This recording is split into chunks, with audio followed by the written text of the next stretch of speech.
Time Blue Ridge is sponsored by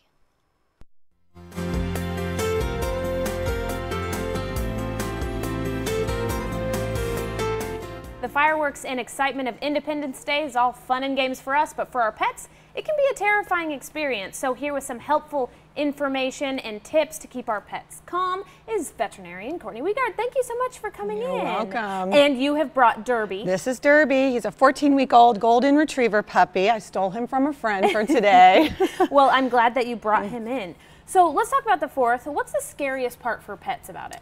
There are a lot of dogs who have extreme noise phobias. So just the idea of the fireworks going off, the loud boom, they can feel the vibrations. So this is one of the scariest times where pets go missing. They escape from the house, they go running at large. So really it's important to know, does my dog have a noise phobia? What can I do to prepare and get ready for that? And it can also be a dangerous holiday for them as well, right? Exactly. So a lot of people, backyard ballistics, like to set off their own fireworks. So it's important to keep those pets inside, dogs and cats. If you have any leftover fireworks that are finished, make sure those are all picked up. Potentially the dogs could ingest these and could be really nasty for them. Now, what are some tips that you have to kind of keep our pets calm during the 4th of July? Fortunately, now there are some really great alternatives. There are these great things called thunder shirts that you can put on the dog, and it just kind of covers them. They feel cozy and warm and secure. If that's not enough, there are some other things you can do. There's some pheromone sprays, and you can even talk to your veterinarian. There are some short-acting, short-lived anxiety medications that just might take the edge off enough to keep the pet calm during the fireworks. And then you kind of mentioned that the dogs can run away. Should we keep them kind of contained? Absolutely. So make sure your pets are put in a secure location. If there's a dog door, close it up, or enlist a friend or a pet sitter to come and help out if you are going to leave and go watch the fireworks. Make sure your pets are microchipped in case they do get loose, but really keeping them inside, keeping the doors locked, know where your pets are, keep them secure.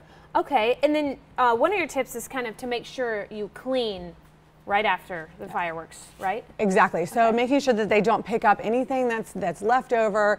These can be nasty on their stomach, cause a problem, even for dogs, cats, even wildlife. People don't think about, nature coming out and sniffing around and being curious with what's left behind. So pick up everything after yourself. Right. And then you say it can irritate their paws and skin as well, not just digesting it. Exactly. Just like you hear about, this is a busy time for the emergency room as well for people setting off fireworks. If your pets are running around while you're out there laying those off, a curious dog could come up while these fireworks are going off. If anything's still kind of cindering, these can be rough on their paws and nose, and God forbid they eat something. Now, is there a best way that we can clean up these fireworks? Obviously, let them cool off, make sure they're nice and they're done, and then keep them all contained to an area and dispose of them in the proper way. But do it pretty quickly afterwards. Don't leave them behind, and you might not remember to do it the next day. Yeah. Now, summertime safety tips, you have some of those. With the hot weather, how can we keep our pets safe?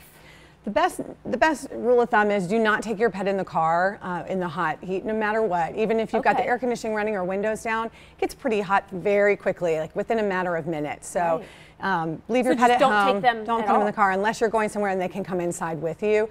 If your pet has to be outside during the day while you're at work, be sure they have access to plenty of shade and lots of fresh water at all times. Okay. Now, if you see a pet in a hot car, what should you do? Do you break the window open? I would definitely call the authorities first. Go inside the store and talk to the manager, but call the police. Let them know there's a dog in the car. Don't take matters into your own hands unless you see that obviously the pet is in distress, but call the authorities and they'll handle it. They should come pretty quickly, but hopefully everybody's safe this summer. Yeah, absolutely. Thank you so much for coming in. And then you're from Vinton Veterinary Hospital. Where can people find you all? We're out in Vinton, www.vintonvet.com, 342-7821. If you have any questions, definitely give us a call.